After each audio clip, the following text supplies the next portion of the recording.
वाणी विनायको परम सम्माननीय सभाध्यक्ष महोदय डॉक्टर पंकज मिश्र जी, ब्रज संस्कृति शोध संस्थान के अध्यक्ष स्वामी वृंदावन आचार्य जी, इसी संस्थान के सचिव श्रीमान लक्ष्मी तिवारी जी, लक्ष्मी मिश्रा जी, दुर्लभ ग्रंथ सम्रांगन सूत्रधार के अनुवादक श्री कृष्ण जुगनू जी, जाह्नवी संस्कृत ई जर्नल के संपादक डॉक्टर विपिन झा जी, मीनाक्षी जोशी जी, श्री योगेश प्रभु देसाई जी, स्नेहा नागरकर जी एवं अन्य सुधीर श्रोतागण। अपार हर्ष की बात है कि आज ब्रज संस्कृति शोध संस्थान वृंदावन तथा सारस्वत निकेतन के संयुक्त तत्वावधान में भोजकृत सम्रांगन सूत्रधार ग्रंथ पर सारस्वत चर्चा के लिए अंतर्राष्ट्रीय संस्कृत वेबिनार का आयोजन किया जा रहा है। सर्वप्रथम तो मैं आयोजकों को बहुत बहुत धन्यवाद देना चाहता हूं कि इस तरह के दुर्लभ एवं आधुनिक समय में अत्यंत प्रासंगिक विषय पर महत्वपूर्ण वेबिनार का आयोजन कर रहे हैं। इस आयोजन में मुख्य अतिथि के रूप में अवसर प्रदान करने के लिए मैं आयोजकों का आभार प्रकट कर रहा हूं और खेद व्यक्त कर रहा हूं कि मैं से जुड़ नहीं पा रहा हूं, इसीलिए मुझे वीडियो के द्वारा यह व्याख्यान भेजना पड़ रहा है। सर्वप्रथम सम्रांगन सूत्रधार के अनुवादक संस्कृतेतर विद्वान श्री कृष्ण जुगनू जी को साधुवाद देता हूं कि के संस्कृत से न होने पर भी स्वाध्याय द्वारा इस महत्वपूर्ण ग्रंथ का अनुवाद करके संस्कृत जगत का महान उपकार किया है। आपने कई पुराणों का भी अनुवाद कर संस्कृत को अपना महत्वपूर्ण योगदान कर रहे हैं तथा सभी को प्रेरित भी कर रहे हैं।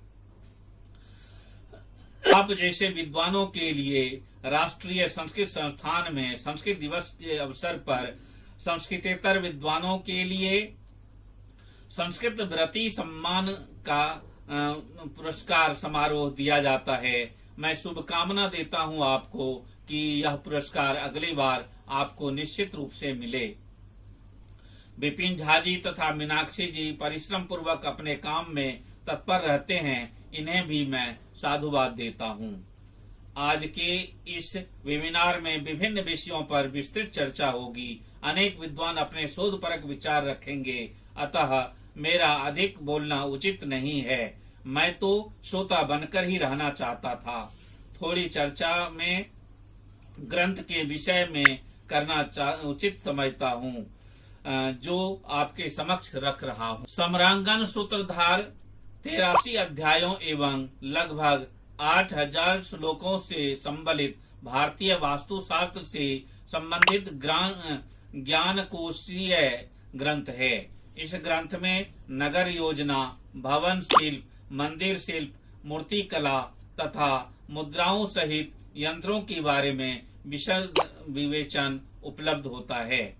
इस ग्रंथ का 31वां अध्याय यंत्र विधान है। इस अध्याय में अनेक यंत्रों का वर्णन है। लकड़ी के वायुयान, यांत्रिक दरवाजा तथा सिपाही, इनमें वर्तमान युगीन रोबोट संदेश सदृश यंत्रों के बीज की एक झलक देखा जा सकता है। मुझे पूर्ण विश्वास है कि उक्त समस्त प्रसंग शामिल होंगे। साथ ही यह चर्चा सत्र न केवल विवरणात्मक अथवा तथ्यात्मक होगा, अपितु यह भावी शोध कार्यों का बीज का भी काम करेगा। ऐसे महनीय ग्रंथों पर युक्तियुक्त विमर्श आवश्यक है। इस चर्चा मंथन से निकले नवनीत के आधार पर हम कह सकेंगे कि भारत तकनीकी के क्षेत्र में आरंभिक समय में भी समुन्नत रहा है, जिसे प्रकाश में लाने की आवश्यकता है। सम्रांगन सूत्रधार भारतीय तकनीकी का नियमन और मानवीय आवश्यकताओं का रूपायन करता है। यह ग्रंथ वास्तुशास्त्र ज्ञान के साथ साथ 10वीं शताब्दी तक के लोकोपयोगी रसायन शास्त्र, यंत्र विद्या, रत्न, धातु, वनस्पति इत्यादि अनेक अनुशासन इसमें आ जाते हैं। इसमें आतंक से प्रथमतः सावधानी बरतने और तकनीकी ज्ञान की अध्ययन का निर्देश है। भोपाल में इस ग्रंथ पर अनेक शोध कार्य हो रहे हैं। राजा भोज के सम्रांगण सूत्रधार ग्रंथ स्त्री पुरुष प्रतिमा यंत्र रोबोट का भी उल्लेख मिलता है। हमारे कई शास्त्रों में रोबोट के संकेत मिलते हैं। भोज के समय में विश्वकर्म प्रकाश जिसमें उन्होंने इस विद्या का उल्लेख किया है, लेकिन यहाँ विधि नहीं बताई गई है। इससे स्पष्ट है कि रोबोट का उल्लेख उनसे पूर्व के किसी ग्रंथ में अवश्य था।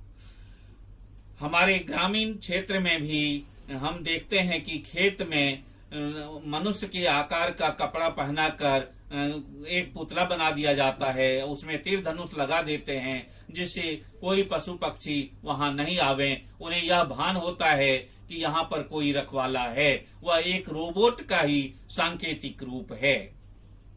राजा भोज ने इसका संक्षिप्त महत्व सम्रांगण सूत्रधार में प्रतिपादित किया है। अथ दासादि परिजन वर्गेर विना तत्कृत्याना सर्वेशा यथावन निर्वहनाय कल्पितस्य स्त्री पुरुष प्रतिमा यंत्र घटना। अर्थात घर का सेवक और परिजन न हो तो कार्य संपादन हेतु स्त्री पुरुष प्रतिमा यंत्र अर्थात रोबोट का उल्लेख करते हैं। सम्रांगण सूत्र के 31वें अध्याय के 101वें श्लोक वर्णन आता है कि ऐसे मानव यंत्र का निर्माण करें जिसमें आंख, गर्दन, तलहस, प्रकोष्ठ, बाहु, उरु, हस्त, शाखा अर्थात उंगलियों का भी वर्णन हो। इस प्रकार की देह यष्टि में यंत्र मानव को पूरे देहांतर्गत आवश्यक छिद्रों एवं अंगों की संधियों और विभिन्न खंडों की भी होनी चाहिए। दारुज मूर्ध्व रूपम कृत्वा निकेतन द्वारी तत्कर याजित दंड निरुद्धि प्रविशता वर्तम। सम्रांगण सूत्रधार 31-106। लकड़ी के बनाए यंत्र मानव के हाथ में एक दंड रखें, उसे घर के बाहर खड़ा करें ताकि अनाधिकार चेष्टा कर घर में घुसने वाले को रोकेगा। इस तरह रोबोट का उल्लेख महाभारत और कालिदास रचित रघुवंश की मल्लीनाथ टीका में भी हमें मिलता है। हमें पूरा विश्वास है कि यह वेबिनार हम सभी के लिए लाभदायक होगा। शोध छात्रों को शोध विषय के लिए बड़ी दिक्कत होती है। मैं समझता हूं कि इस वेबिनार में ऐसे बहुत सारे विषय सामने आएंगे जो शोध विषय के लिए क्षेत्र को आगे बढ़ाएगा। जयतु संस्कृतम, जयतु भारतम।